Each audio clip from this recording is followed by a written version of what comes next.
नमस्कार दोस्तों। एक हम सब ने बचपन में कहावत सुनी होगी। कहा जाता है कि राम ने कहा एक जगह, रघुकुल रीति सदा चल आई, प्राण जाए पर वचन न जाए। लेकिन आजकल जब भारतीय जनता पार्टी का, नरेंद्र मोदी का शासन चल रहा है, तब क्या होता है?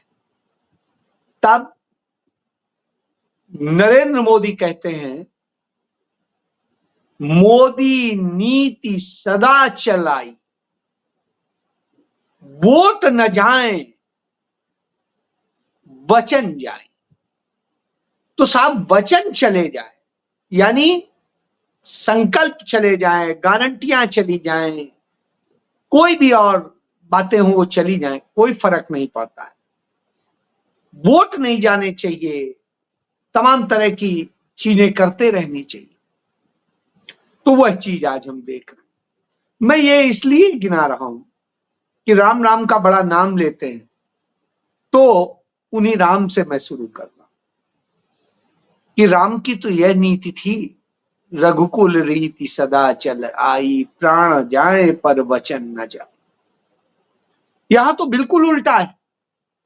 वचन जाए, डूबे, गर्त में चले जाएं, सरयू में डूबे या गंगा में डूबे या यमुना में डूबे या किसी भी नदी में डूबे, लेकिन न प्राण जाए उनके और न उनके वोट जाए।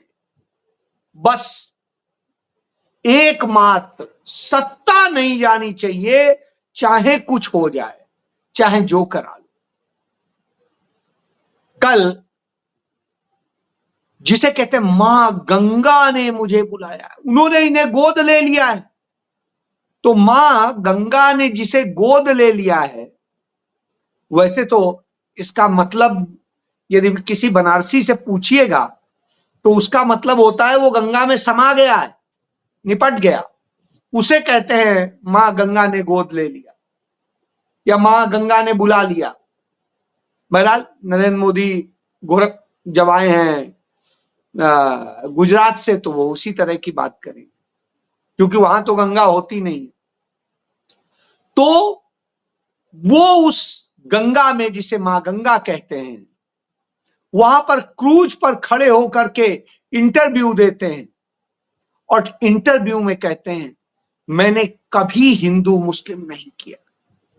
मेरा गांव, मेरा घर जहां था, वहां चारों तरफ मुसलमान थे। हमारे घर कुछ बनता था, उनके यहां चला जाता था, उनके घर जो बनता था वो हमारे यहां आ जाता था। हमारे उनके वो रिश्ते थे कि चारों तरफ सुबह शाम दोपहर एक दूसरे के यहां खाते पीते रहते। बड़ा अच्छा लगा मुझे, क्योंकि गुजरात में तो लोग कहते हैं कि उनसे वो इतनी नफरत करते थे कि कपड़ों से भी पहचानते हैं, दूसरी भी और चीजें कहते हैं, घुसपैठिया भी कहते हैं, देशद्रोही भी कहते हैं। लेकिन चलिए, उन्होंने कहा तो मैंने माना। तो हम जब उनकी इस बात को मानते हैं, तब उन्होंने कहा, मैं संकल्प लेता हूं कि कभी हिंदू मुस्लिम की बात नहीं करूं। और अच्छा लगा। लेकिन नामांकन करने के बाद में वो वहां से निकले, और निकलने के बाद में 24 घंटे भी नहीं बीते, जब वो महाराष्ट्र में एक रैली को संबोधित कर रहे थे, 24 घंटे भी नहीं बीते, वहां संबोधित कर रहे थे तो फिर शुरू हो गए, हिंदू मुस्लिम, वो 15% मुसलमानों को सब दे देंगे, वो ये कर देंगे, उनको देते थे, उनको करते थे। अब आप एक बात बताइए, बनारस पहुंच के आप मुस्लिम्स को बता रहे थे कि गुजरात में, क्योंकि वहां वाला वो मुसलमान जाके आपके वहां चेक नहीं करेगा गांव, हर कोई अजय शुक्ला नहीं होता है कि जाके आपके गांव में चेक करके आए कि क्या है सच्चाई, कि आप कभी चाय बेचे थे कि नहीं बेचे थे, आपकी शादी हुई तो वहां पर क्या हुआ, गांव के लोग जो शादी में शामिल हुए थे उन्होंने बताया, और तमाम सारे लोग। तो मैं तो चेक करके आ गया, लेकिन दूसरे सामान्य तौर पे लोग नहीं चेक करेंगे, तो आप कोई भी कहानी सुना दें। तो वैसी ही कहानी आपने कल सुनाई लोगों को वो अब्दुल भी याद आ गया और वो आ गया, न जाने क्या क्या आपने बता दिया। जो अब्दुल पता ही नहीं है कहां है। तो साहब जब वो ये कहते हैं तो एक बात साबित होती है, प्रोफेसर एपी मिश्रा साहब जो दुनिया की एक बड़ी यूनिवर्सिटी प्रोफेसर, वो बताते हैं कि आप असल में वो है जब मुस्लिम आक्रांता आए थे उनके साथ में मसाल जलाने वाले जो मुसलमान होते थे उन्हें घानी कहते थे, और वो आकर के जिस तरीके से आपने जो मोड़ घांची है वो वही लोग हैं जो गुजरात में छोड़ गए, समझ लीजिए। तो उसी में आप परिवर्तित व्यक्ति लगते हैं और उनसे नफरत करते हैं, वो स्थिति सामने दिखाई देती है। तो उस नफरत में आप वहां जाकर के फिर से हिंदू मुस्लिम करने लगे, और हिंदू मुस्लिम का खेल ऐसे करते हैं कि जिससे मुद्दों पे बात ना हो। और जब जनता सवाल करने लगी कि अरे भाई इस पे छोड़िए, रोजगार पे बात कीजिए, कि आपने कहा था हर साल 2 करोड़ लोगों को रोजगार देंगे, नौकरियां देंगे, कितने को दी? जो आपने 9 लाख कुछ नौकरियों के टोटल मिला के पूरे अपने 10 साल में जो दी हैं, उनमें भी 50% कॉन्ट्रैक्ट किए हैं, 50% कॉन्ट्रैक्ट किए हैं, यानी 5 लाख नौकरियां भी पक्की आपने नहीं दी हैं। तो फिर क्या किया? जब यह किया गया तो भारतीय जनता पार्टी जैसे खेल करती है, उनके मंत्रियों ने एक खबर छपवा दी कि 51 करोड़ रोजगार दिए। अब उनके एक मंत्री ये बोल देते हैं कि 51 करोड़ लोगों को नरेंद्र मोदी ने रोजगार दिया। जब 51 करोड़ को रोजगार दिया तो मुझे आया अभी चंद दिन पहले, आप देख लीजिएगा, ढूंढ लीजिएगा, कि निर्मला सीतारमण जो वित्त मंत्री हैं, जिनके पास इसका रिकॉर्ड होता है क्योंकि उसके लिए फंड देना होता है कि जितने लोगों की सैलरी और सबके लिए फंड जाएगा, तो उनसे पूछा गया कि कितनी नौकरियां दी, तो उन्होंने कहा कि इसका हमारे पास कोई रिकॉर्ड नहीं है। कितना रोजगार दिया गया, तो उन्होंने कहा कोई रिकॉर्ड नहीं है। तो जब कोई रिकॉर्ड ही नहीं है तो 51 करोड़ कहां दे दी? और जिन 51 करोड़ को आपने रोजगार दिया या नौकरी दी वो है कहां? आप भी दिखा दीजिए। तब पता किया तो श्रम मंत्रालय से आंकड़ा पता चलता है कि नरेंद्र मोदी सरकार के दौरान 25 करोड़ लोग, 25 करोड़ युवा वो बेरोजगार रह गए जो ओवर एज हो गए, क्योंकि नरेंद्र मोदी सरकार ने खाली पदों पर भर्तियां ही नहीं की, वो फॉर्म भर के रखे थे और बेरोजगार हो गए। फॉर्म भरने के पैसे अलग से चले गए। तो आप इससे समझ लीजिए इस तरह के लोग टोटल, यदि आप उसको देखेंगे कि कितने बेरोजगार हैं, तो टोटल बेरोजगारों की संख्या 90 करोड़ है हिंदुस्तान के अंदर। यदि 90 करोड़ को नरेंद्र मोदी ने रोजगार जो है मतलब बेरोजगार हैं, तो 51 करोड़ को यदि इन्होंने रोजगार दे दिया है, तो इतने फिर बेरोजगार कैसे हैं भाई? क्यों है? और उनमें 46 करोड़ ऐसे हैं जो अब नौकरी ढूंढने योग्य ही नहीं रह गए और वो अपने अब घर पे बैठे। क्या करें? इससे अच्छा कुछ भी घूमेंगे फिरेंगे, कुछ और करेंगे, क्या करेंगे? अपने माँ बाप पे बोझ बनेंगे, किसी कुछ करेंगे। तो इस तरह की दशा है, आप इससे समझिए। इसके बाद में 5 किलो अनाज का वो दिखा करके कि 5 किलो हम दे रहे हैं, 81 करोड़ को दे रहे हैं, और दूसरी तरफ कहते हैं हमने गरीबी कम कर दी। ये गरीबी कम कर दी तो 81 करोड़ लोगों को 5 किलो अनाज देने की बारी क्यों आ रही?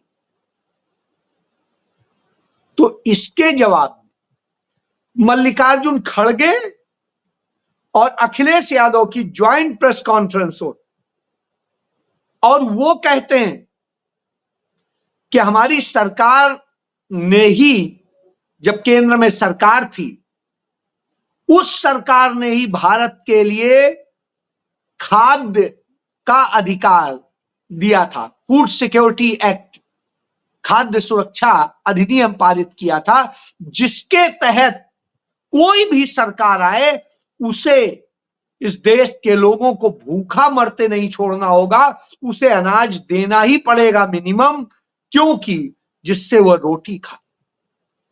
तो यह कानून तो कांग्रेस की सोनिया गांधी, मनमोहन सिंह की, राहुल गांधी की सरकार बना गई थी। तो आप उसमें कौन सा महान कार्य कर रहे हैं? तब उस समय वो मल्लिकार्जुन खड़गे एक बात कहते हैं कि हमारी जब सरकार आएगी तो जो सचमुच जरूरतमंद हैं उनको 5 किलो नहीं 10 किलो, क्योंकि 5 किलो तो पूरा ही नहीं पड़ता है। 4 आदमी 5 आदमी का भी परिवार है तो 5 किलो से कैसे पूरा पड़े? तो 10 किलो खाद्यान्न दिया जाए और 10 किलो की व्यवस्था की जाएगा। उनका ये हम हवा में बात नहीं कर रहे। हमारी सरकार है कर्नाटक में, हमारी सरकार है तेलंगाना में, आप जाइए देख लीजिए, हम 10 किलो अनाज देते हैं और 10 किलो देते हैं। एहसान नहीं बताते हैं कि हम आपको जिंदा रखें, हम आपको दें। आपका है, आपको हम वितरित करने में यह व्यवस्था कर रहे हैं कि जो व्यक्ति इस योग्य नहीं है उसे हम खिलाएं और उसका घर चले, वो भूखा ना मरे। तो यह एहसान नहीं है। तो यह बताते हैं, जब वो यह बताते हैं तो नरेंद्र मोदी उधर दूसरा तुर्रा छोड़ते हैं कि हमने कसम खाई थी कि भ्रष्टाचारियों को ये करेंगे, वो करेंगे, वो करेंगे।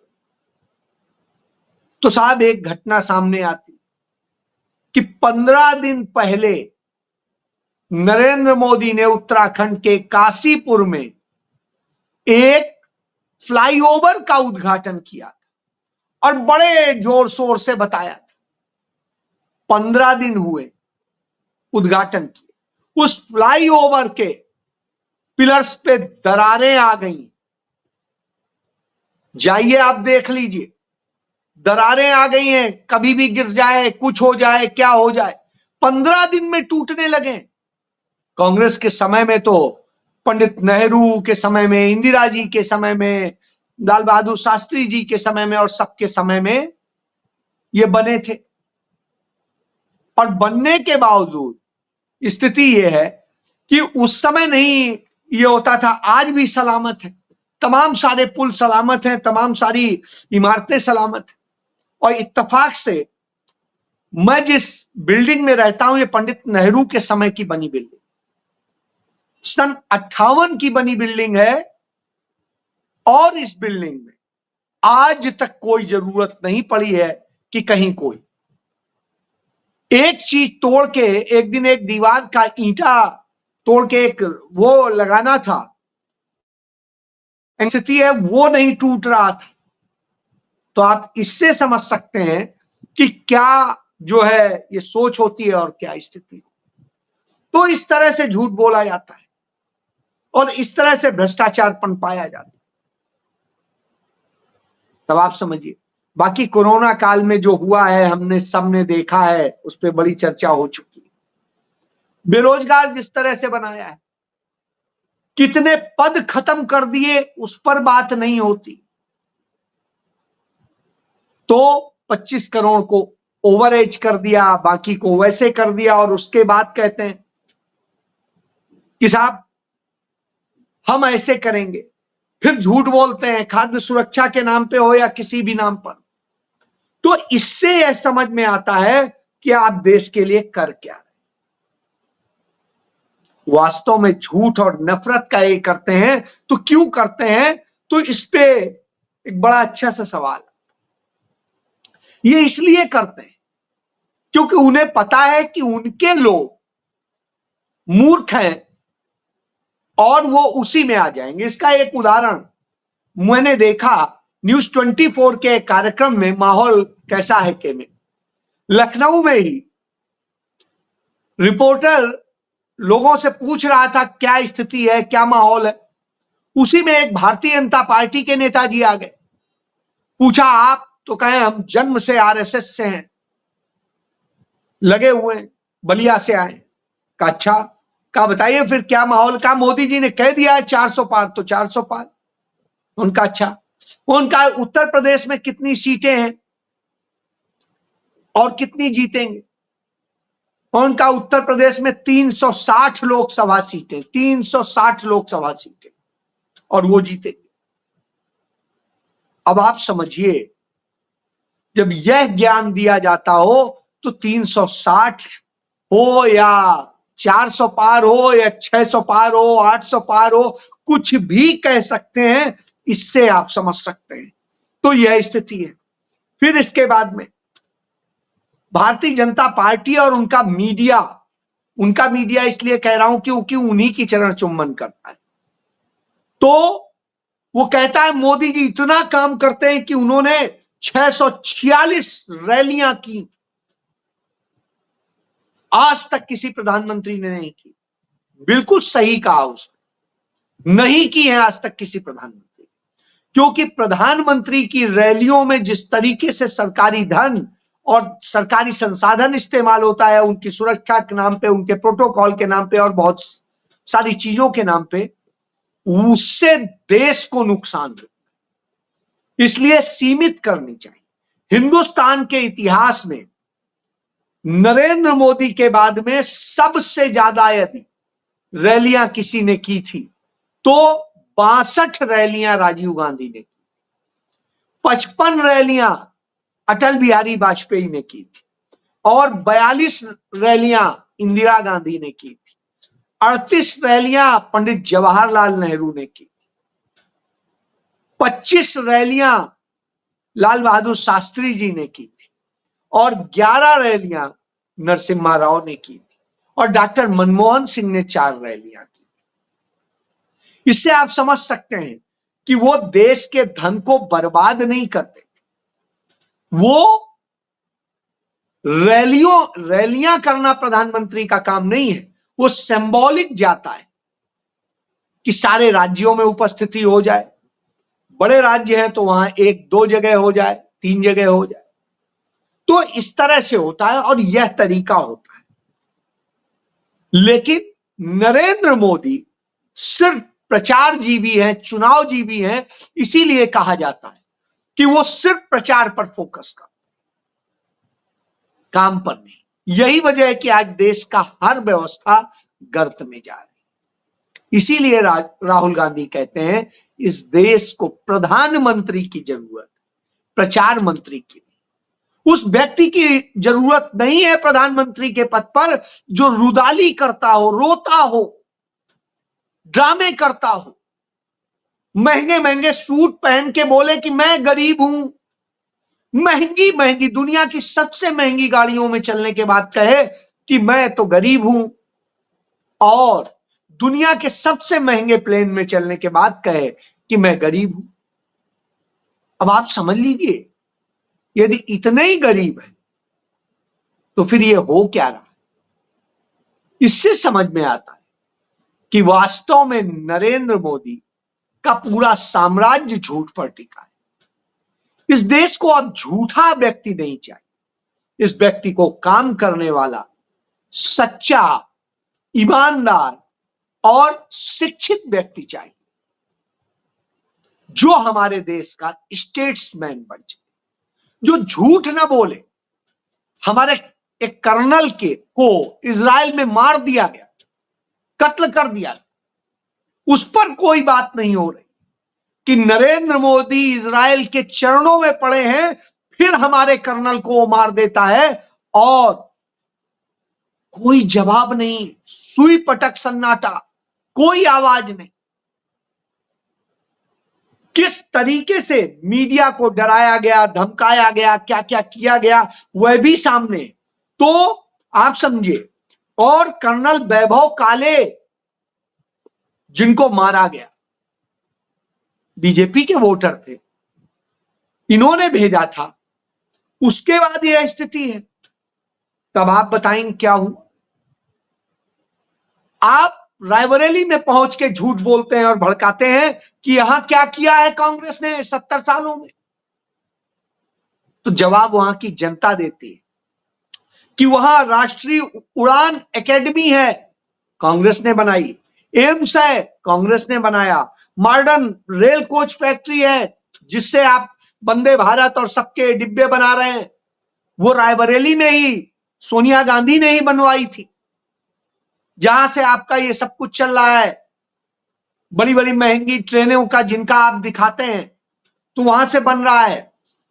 उसके बाद में सीमेंट फैक्ट्री है, वो कांग्रेस ने बनवाई। नाइपर है, वो कांग्रेस ने बनवाया। राजीव गांधी पेट्रोलियम इंस्टीट्यूट है, वो कांग्रेस ने बनवाया। एनटीपीसी ऊंचाहार है, वो कांग्रेस ने बनाया। एनआईएफटी है, वो कांग्रेस ने बनाया। एफडीडीआई है, वो कांग्रेस ने बनवाया। आईटीआई है, वो कांग्रेस ने बनवाया। इंजीनियरिंग एंड टेक्नोलॉजी इंस्टीट्यूट है, नेशनल इंस्टीट्यूट, वो कांग्रेस ने बनवाया। आईटीबीपी सेंटर है, वो कांग्रेस ने बनवाया। शारदा नहर है, वो कांग्रेस ने बनवाया। गंगा ब्रिज है, वो कांग्रेस ने बनाया। इंदिरा गांधी उद्यान है, वो कांग्रेस ने बनाया। ऐसे दर्जनों और कितने गिनाएंगे आप? तो साहब, जब यह स्थिति हो तो इससे समझा जा सकता है कि क्या है। लेकिन आप क्या कर, आप पूंजीपतियों को कमवाने के लिए कर रहे हैं और पे कर रहे हैं। इसी का नतीजा है कि भारत के इतिहास में आज रिकॉर्ड महंगाई है, थोक महंगाई रिकॉर्ड हो चुकी है। और यह भारत सरकार के आंकड़ों के मुताबिक है।